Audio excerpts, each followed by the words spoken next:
Hi everyone, here we've got Samsung Galaxy S21 and let me share with you how to show or hide the caller ID on this device.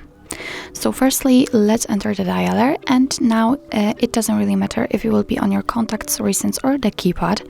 Just tap on the three dots icon, tap on the settings, and here we have to scroll a little and tap on supplementary services.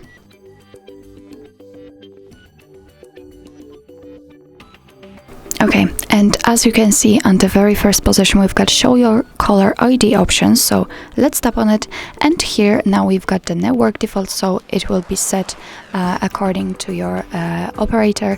Under it we've got never, so after tapping on it your ID will never be shown on the outgoing calls, or after tapping on always, then your ID will be shown for other person.